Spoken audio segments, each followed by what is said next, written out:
तो हमने last part में देखा था कि आनिया मैक्स को कहती है कि ये तुम क्या कर रहे हो, तुम्हें तो मुझ में इंटरेस्ट नहीं था ना। तो मैक्स कहता है कि देखा जाए वैसे तो मुझे तुम्हारी जैसी बोल्ड लड़कियां ना बहुत ज़्यादा पसंद है। और ऐसा कह के उसने उसे इतने कस के पकड़ा हुआ था कि आनिया खुद को छुड़ा नहीं पा रही होती है। और आनिया कहती भी है कि देखो अगर तुमने मेरे साथ कुछ किया ना तो मैं बता दूंगी हान को। तो मैक्स कहता है अगर तुमने हान को बता दिया तो मैं उसकी वाइफ को बता दूंगा कि तुम दोनों का अफेयर चल रहा है। तो आनिया तो वाइफ नाम सुन के ही उसका मूड खराब हो जाता है। वो सोचती कि अब मैं क्या करूँ। और मैक्स कहता है देखो तुम प्यार में पागल मत हो, क्योंकि उसकी वाइफ है और वो अपनी वाइफ के साथ टाइम स्पेंड कर ही रहा होगा। तो आनिया कहती है नहीं, उसने बोला था मुझे कि वो अपनी वाइफ के साथ टाइम स्पेंड नहीं करता है। तो मैक्स कहता है देखो जब एक लड़का और एक लड़की एक साथ होते हैं ना बंद कमरे में, तो उनके साथ ऐसा हो ही जाता है। तो आनिया ये याद करती कि कैसे मैक्स उसको पीठ दिखाकर चला गया था अपनी वाइफ के पास।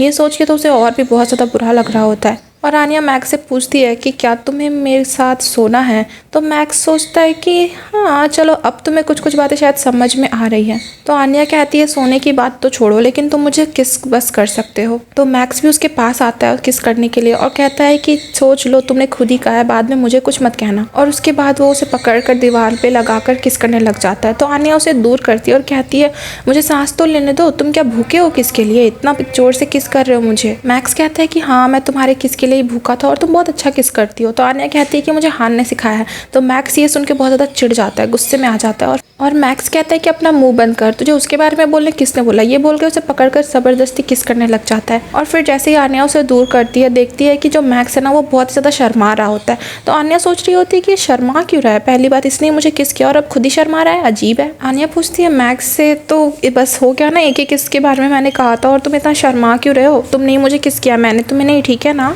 मतलब यार ये लड़का भी अजीब है, पहले खुद ही जाके उसे किस करता है और फिर खुद ही शर्मा रहा होता है और फिर से उसे करीब ला लेता है और फिर से वही स्टार्ट हो जाता है। अजीब बंदा है भाई ये जो भी हो। और फिर आनिया ना जो रूम का जो है ना वो सब कुछ नोटिस कर रही होती है। जब वो उसे किस कर रहा होता है तब आनिया रूम का इधर उधर देख रही होती है और सोच रही होती है कि इस रूम में मेरे और हान के अलावा कोई नहीं आ रहा था, पर अब यहाँ पे मैक्स भी है मेरे साथ, मुझे तो यकीन ही नहीं हो रहा। और तुम्हें क्या लगता है कि मैक्स आधे में रुक जाएगा किस करके? नहीं नहीं नहीं नहीं, उसने पूरा सब कुछ जो करना था उसने किया। और आनिया ने भी उसे बोला कि देखो मुझे नहीं लगता कि ये सही है, बट आनिया को भी बहुत ज़्यादा अच्छा लग रहा होता है। और मैक्स पूछता है कि तुम इतनी अच्छी स्मेल कैसे कर रही हो। और आनिया को भी बहुत अच्छा लग रहा होता है क्योंकि जो मैक्स की जो सांसें है ना उसके गले पे लग रही होती है, उसकी दिल की जो धड़कन है वो पूरी तरीके से तेज़ हो रही होती है। उसे समझ नहीं आ रहा होता है कि वो क्या करे, पर मैक्स की जो गर्माहट उसे महसूस हो रही थी ना उसे बहुत ज़्यादा अच्छा लगता है। और वो कहती है कि जल्दी से ख़त्म करो ये सब।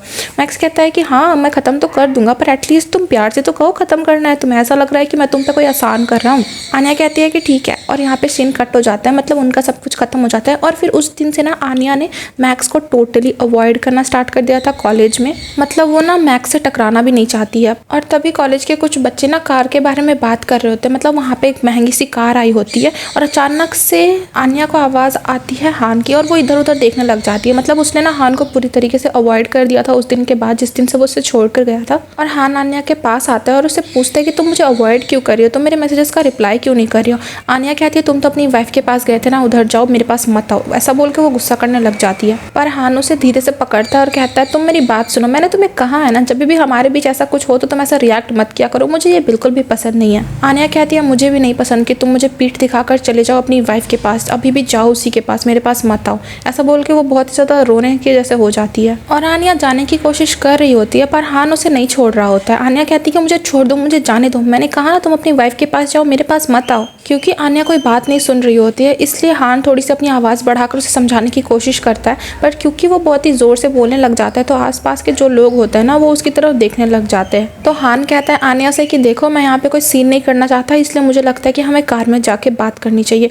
आनिया का जाने का तो मन नहीं होता है, पर वो फिर भी चली जाती है। और कार के अंदर आने के बाद उसे समझा रहा होता है हान कि देखो तुम्हें जो चाहिए मैं वो दूंगा, बट तुम प्लीज़ ऐसे मत बिहेव करो ना, तुम्हें पता है ना कि मैं क्यों गया था, मेरी वाइफ इंपॉर्टेंट है, मैं तुम्हें हमेशा तो फर्स्ट प्लेस पे नहीं रख सकता हूँ ना। तो आनिया सोचती है कि सच ही ये क्यों बोल रहा है, मतलब ये झूठी बातें भी तो कर सकता है ना पहले की तरह, और कह सकता है कि मैं इसके लिए बहुत ज़्यादा इंपॉर्टेंट हूँ और इसकी वाइफ इसके लिए इंपॉर्टेंट नहीं है, पर क्यों ये मेरे से मीठी बातें नहीं कर रहा है पहले की तरह। आनिया को पता होता है कि इसकी मीठी बातें हमेशा झूठी रहती है, पर फिर भी वो उसकी मीठी बातें मतलब उसकी झूठी बातें सुनना चाहती है, क्योंकि उसकी झूठी बातें सुनकर उसे अच्छा तो लगता है कम से कम। हान कहता है कि देखो मैं एक शादीशुदा आदमी हूँ और मैंने ये प्यार के लिए शादी नहीं की थी, बल्कि बिजनेस के लिए ये शादी है और मैं इसे ऐसे ही नहीं तोड़ सकता हूँ। और तुम्हें तो इतना समझना चाहिए क्योंकि तुम एक शादीशुदा आदमी के साथ हो, तो क्योंकि तुम बस नाराज हो इसलिए मैं अपनी वाइफ को छोड़कर तो तुम्हारे पास नहीं आ सकता हूँ ना। तो आन्या कहती है हाँ ठीक है, लेकिन मुझे ये बात पहले नहीं पता थी कि तुम शादीशुदा हो, वरना मैं तुम्हारे साथ कभी ना आती। और फिर हान आन्या से पूछता है कि क्या तुम मुझसे प्यार नहीं करती, और आन्या सोचती है कि जानबूझ के ये मुझसे ऐसा सवाल पूछ रहा है क्योंकि ये जानता है मैं इसे कितना प्यार कर सकती हूँ और मेरी ही गलती है जो मैंने इसे इतना प्यार किया, वरना ये मेरे साथ ऐसा कभी ना करता, मुझे ऐसा छोड़कर कभी भी अपनी वाइफ के पास नहीं जाता। वैसे गलती तो यहाँ पे दोनों की ही है क्योंकि ये शादीशुदा होकर आन्या के पास आया और आन्या को पहले पता नहीं था, बट उसे जब पता लगा उसे छोड़कर जाना चाहिए था, बट फिर भी वो उस आदमी के साथ रही। आन्या कहती है कि मुझे छुओ मत, मैं उस मूड में नहीं हूँ।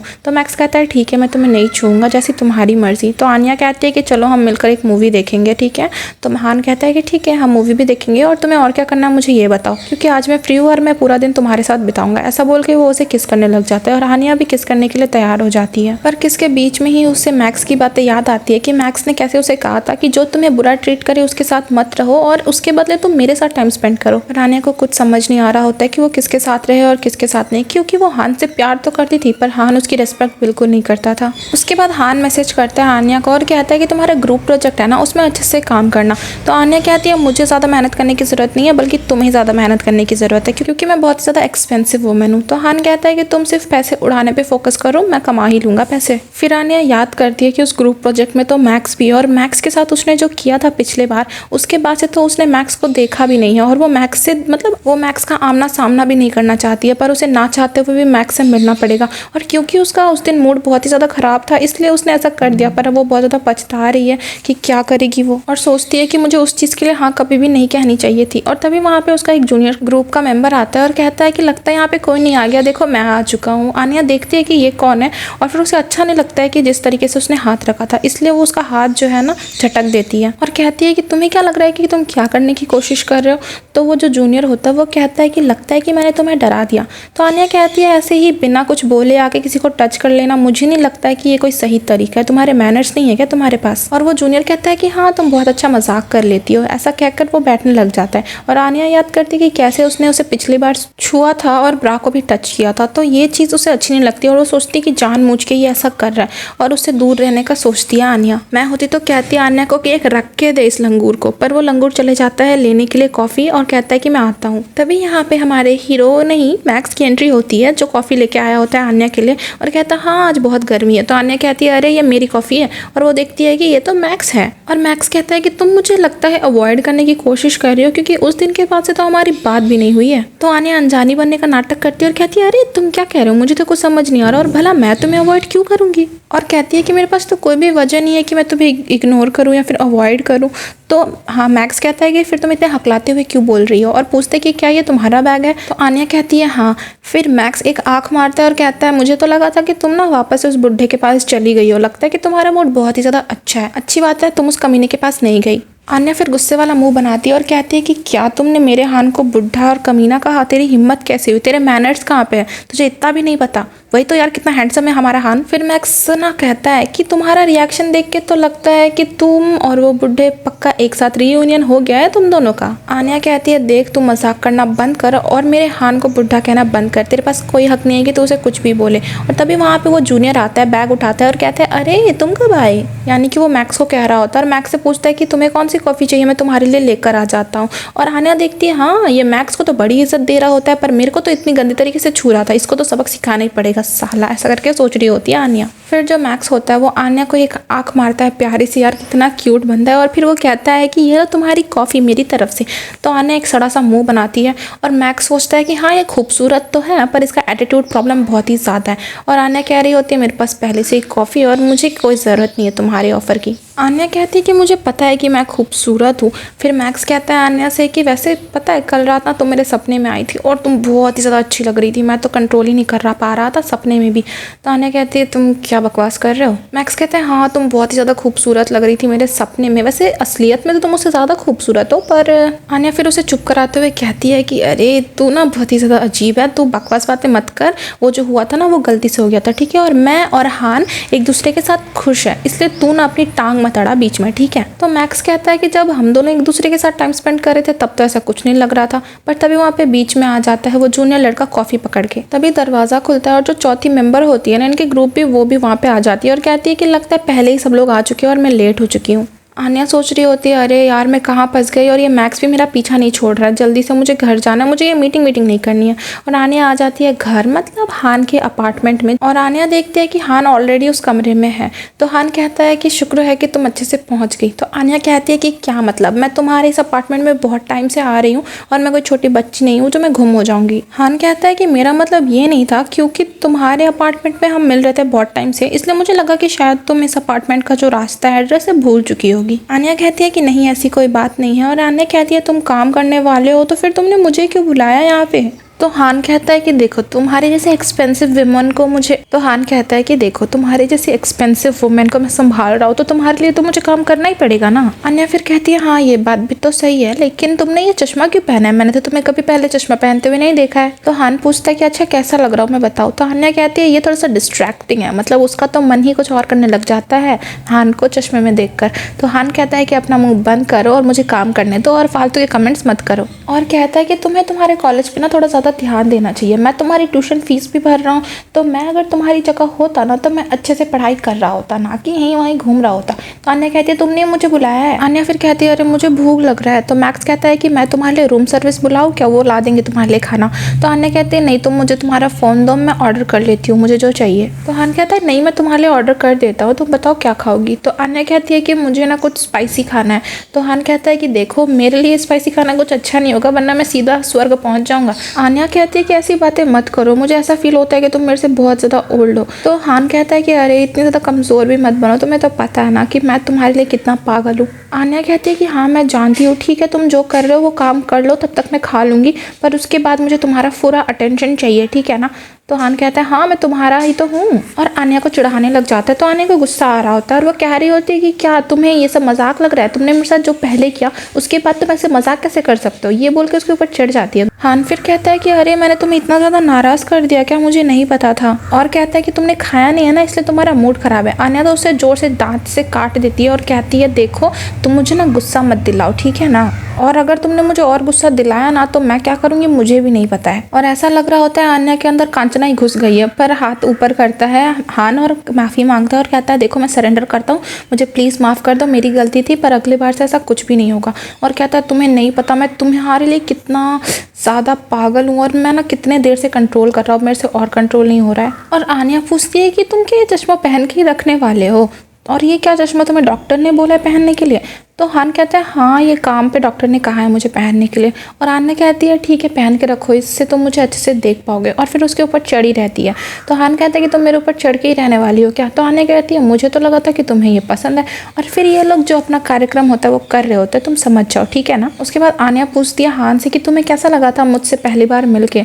तो हान कहता है कि मुझे तुम्हें देखकर ऐसा लगा कि मैं तुम्हें अपना बना सकता हूँ और तुम कोई छोटी सी चीज़ हो। मतलब आन्या इतनी अंधी हो चुकी है कि इसकी बातें उसको घंटा कुछ समझ नहीं आ रही होती है, ठीक है। वो कह रही होती है अच्छा तुम्हें ऐसा लगा था क्या। और फिर हान कहता है कि हाँ पर अब मैं तुम्हारे साथ इतना अटैच हो चुका हूँ कि मैं तुमसे दूर भी नहीं जाना चाहता हूँ। ये सुन के आन्या सोच रही होती है कि क्या ये सच बोल रहा है या फिर ये मुझे बहकाने की कोशिश कर रहा है। पर आन्या देखती है आंखों में हान के और कहती है कि हाँ मैं भी तुमसे बहुत ज़्यादा प्यार करती हूँ और मैं तुमसे दूर कभी भी नहीं जाना चाहती और मैं दूर जाऊँगी भी नहीं। ये बोल के उसको किस करने के लिए आगे बढ़ती है और कहती है कि मैं जब तुमसे मिली थी तब मैं 18 साल की ही थी और तब मैं पार्ट टाइम काम कर रही थी खुद के लिए, क्योंकि मेरे पास कोई पेरेंट्स या फिर रिश्तेदार थे नहीं जो मेरा खर्चा उठाते, इसलिए मुझे खुद के लिए खुद ही काम करना पड़ा। और हमें दिखाया जाता है पास्ट जहाँ पे आन्या काम कर रही होती है और वो देखती है दो लड़कियों को बात करते हुए, जो लोग कह रही होती है अरे यार आजकल तो क्लब में अच्छे लड़के दिख ही नहीं रहे, सारे लड़के छोटे से गरीब और ना बिल्कुल भी सुंदर नहीं थे, ऐसे वाले लड़के मुझे सारे दिख रहे थे। अब तो क्लब में मज़ा भी नहीं आ रहा था। पता है मैं पिछले क्लब जहाँ पे गई थी ना वहाँ पे बहुत ही अच्छे अच्छे लड़के थे, रिच वाले लड़के। और उसकी दोस्त कह रही होती है हाँ तुमने इतने रिच लड़के देख लिए ना इसलिए तुम्हें गरीब लड़कों में भी कोई इंटरेस्ट नहीं रहा। और आन्या इस जो कन्वीनियंस स्टोर पे काम कर रही होता है यहाँ पे ये सब नॉर्मल होता है, क्योंकि यहाँ पे ऐसे लड़कियाँ बहुत सारी आती हैं या फिर लड़के भी ऐसे बहुत सारे आते हैं जो अमीर होते हैं,